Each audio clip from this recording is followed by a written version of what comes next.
Hey guys, so we have the Homer pod here. This is specifically for servicing the Homer pod. When you get to the site, you just want to slow down everything that you're doing and treat it as if it's a trailer. So everything in the pod is similar to a trailer. So imagine yourself servicing a trailer. The first thing you want to do is when you approach the pod, you want to come up and just look at it, make sure there's no damage on the outside. If there is something plugged in here, then you want to make sure that it has power. So for example, you would check if it's warm out, you would check to make sure that the air conditioning works. If it's cold out, you would make sure that the heating is working. If it is a nice spring day, this pod can operate. It has solar power, so it does not actually need power. You won't have heating and air conditioning, but the lights would work inside and the water pump will work just on its own power with the sunshine. Make sure that you check the door handles. Is this loose? Is this tight? Is this functioning properly?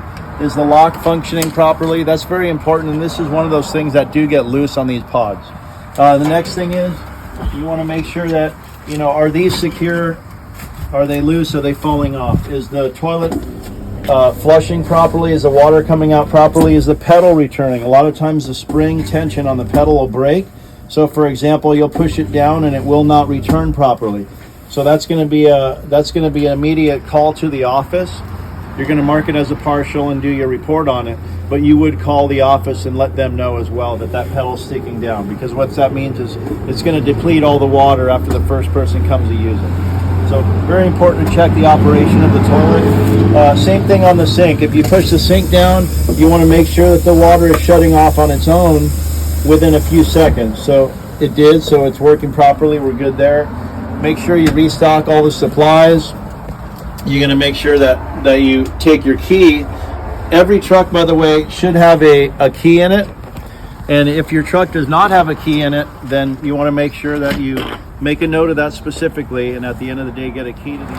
In many cases, there'll be a key right here. If it's in a private location where it's not subject to public getting in it, there will be a hide key here. And so this key right here is for the paper towel.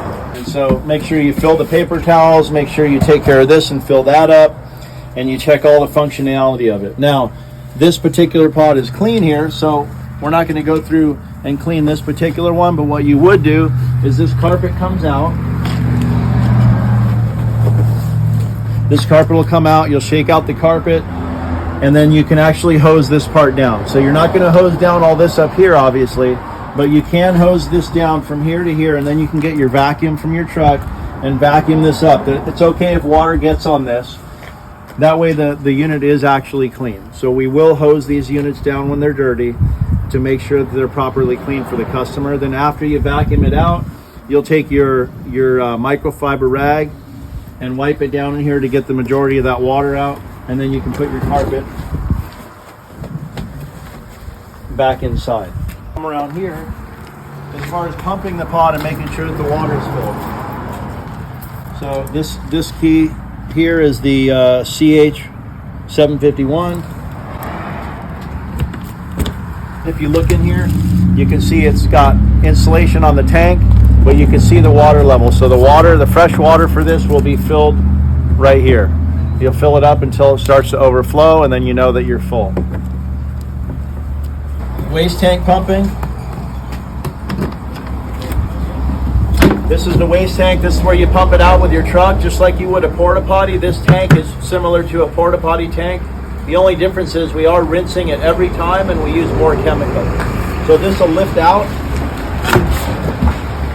and then you'll get your wand from your truck and you'll pump out this tank. But it's very important to take your hose and also spray the tank out to rinse out any residue and repump it again. So you'll do basically 2 pumps on these tanks. You're gonna pump it out, spray it with the hose, pump it out again, and then we'll take half of a full bottle of chemical and put it in here.